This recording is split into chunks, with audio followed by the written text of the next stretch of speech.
Baik, Pak Sabda, ini kalau kita melihat dari skor PISA Indonesia dibandingkan dengan negara lain, ini kompetensi siswa Indonesia masih terbilang sangat rendah. Kalau berdasarkan pengamatan Anda, apa faktor utama yang menyebabkan hal ini?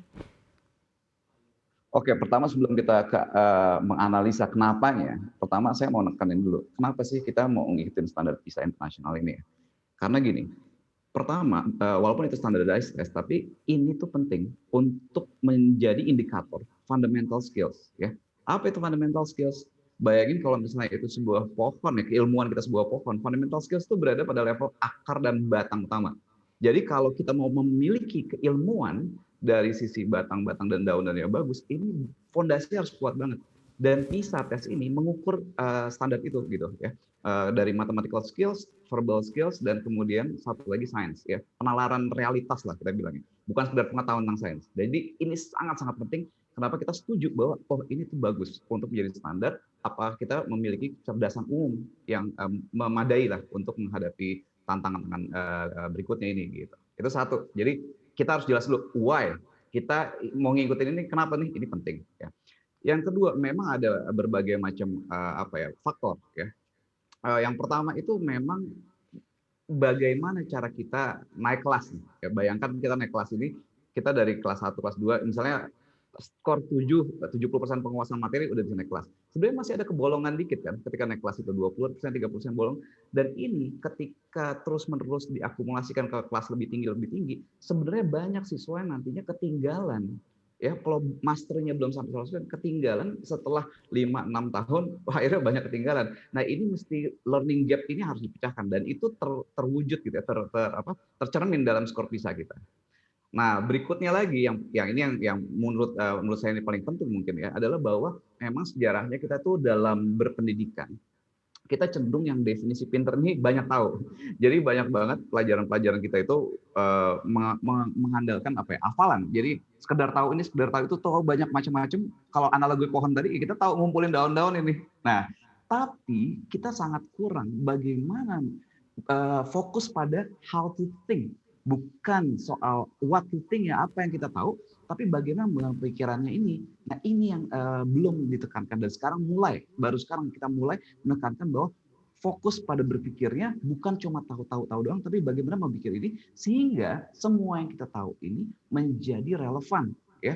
Karena namanya pendidikan bisa jadi hasil ulangan dalam 6 bulan kemudian lupa, tapi namanya pola pikir itu akan menetap seumur hidup banyak gitu. Nah, ini kurang, makanya itu yang harus kita segera darurat harus kita selesaikan.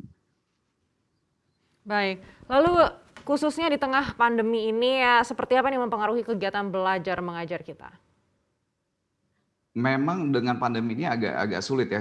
Misalnya kita banyak yang punya masalah dengan akses ya, internetnya. Kemudian juga memang namanya pembelajaran di sekolah ini kan bukan cuma masalah kita mentransfer ilmu, melatih ilmu, tapi ada faktor lain ya, faktor-faktor sosialnya. Nah, ini bagaimanapun dengan pindahnya ini jadi online ya, satu yang nggak punya akses juga bermasalah untuk mengakses pembelajaran yang terjadi, dan kedua bahwa jadi pembelajaran terreduce hanya menjadi ya udah fokus pada belajar mengajar yang seperti ini. Padahal ketika di sekolah banyak interaksi sosial yang harus kita lakukan yang membuat adanya happiness juga dalam diri anak-anak juga kan, interaksi sosial dan sebagainya. Belajar secara kognitifnya, secara keilmuannya salah satunya, tapi kegiatan-kegiatan sosial lain itu sebenarnya juga bagian yang penting dalam proses pendidikannya. Nah, jadi di sini ada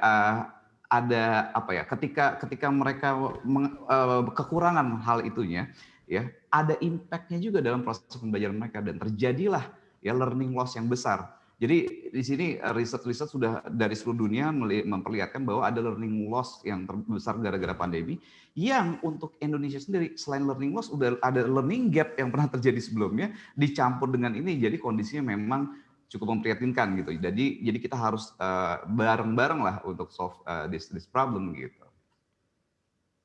Baik, melihat kondisi seperti itu, lalu bagaimana Zenius menanggapi konsep merdeka belajar yang juga disampaikan oleh Mendikbudristek?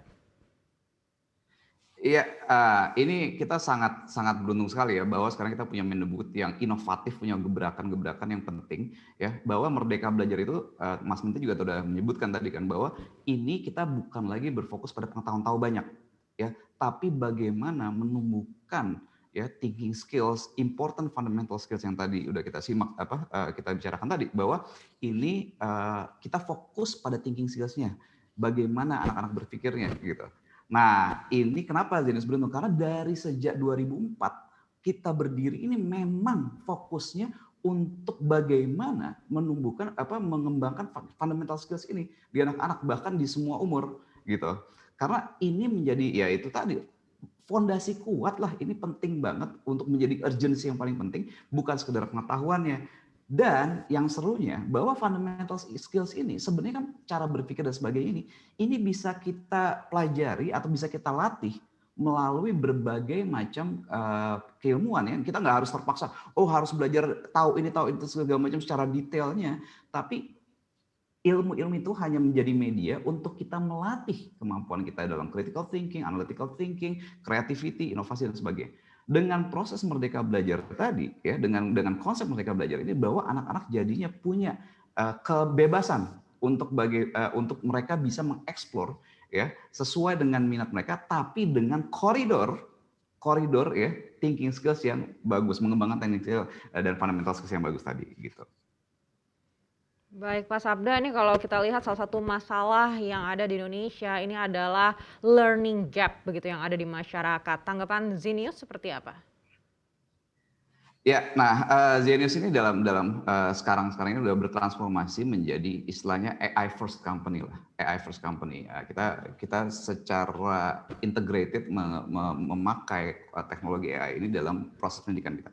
Kenapa ini terjadi? Karena begini, learning gap yang terjadi itu karena memang mau nggak mau ya, ini pengalaman saya sendiri sebagai guru ngajar ribuan murid di online segala macam, kita dan banyak guru-guru lain mengalami yang sama, bahwa ketika kita ngajar satu kelas 30 aja anak ya ngajar matematika kelas 11, bisa jadi skill-skill matematik mereka itu nggak merata. Ada yang masih di level kelas 7, kelas 8, kelas 10.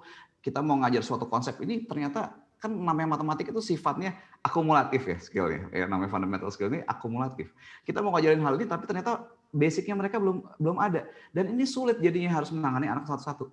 Nah, dengan kita bertransformasi di AI first company, ya, kita mengembangkan adaptive learning model sehingga learning gap yang terjadi antara anak-anak ini itu bisa diselesaikan dengan cara menawarkan suatu pembelajaran yang sifatnya personalized gitu. Jadi disesuaikan dengan levelnya masing-masing anak. Di level mereka skillnya di mana kita sesuaikan. Kemudian kecepatan mereka belajar disesuaikan. Jadi totally personally individualized ya learning di sini gitu. Nah, kita mengembangkan fitur itu yang sekarang baru yang pertama ini kita sebutnya Zencore. Itu fundamental skills yang akan dites di AKM, di PISA ya, numeracy, literasi, ditambahkan bahasa Inggris juga. Ya.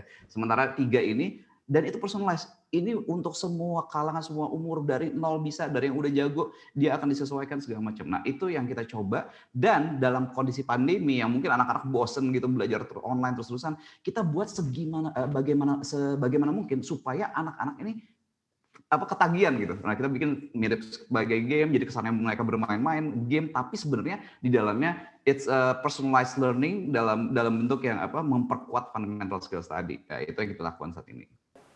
Untuk informasi lebih lengkap dan berita terkait, jangan lupa untuk klik link di deskripsi. Dan jangan lupa juga untuk unduh aplikasi CNBC Indonesia di Google Play Store dan App Store. Dan yang terakhir, jangan lupa untuk subscribe ya.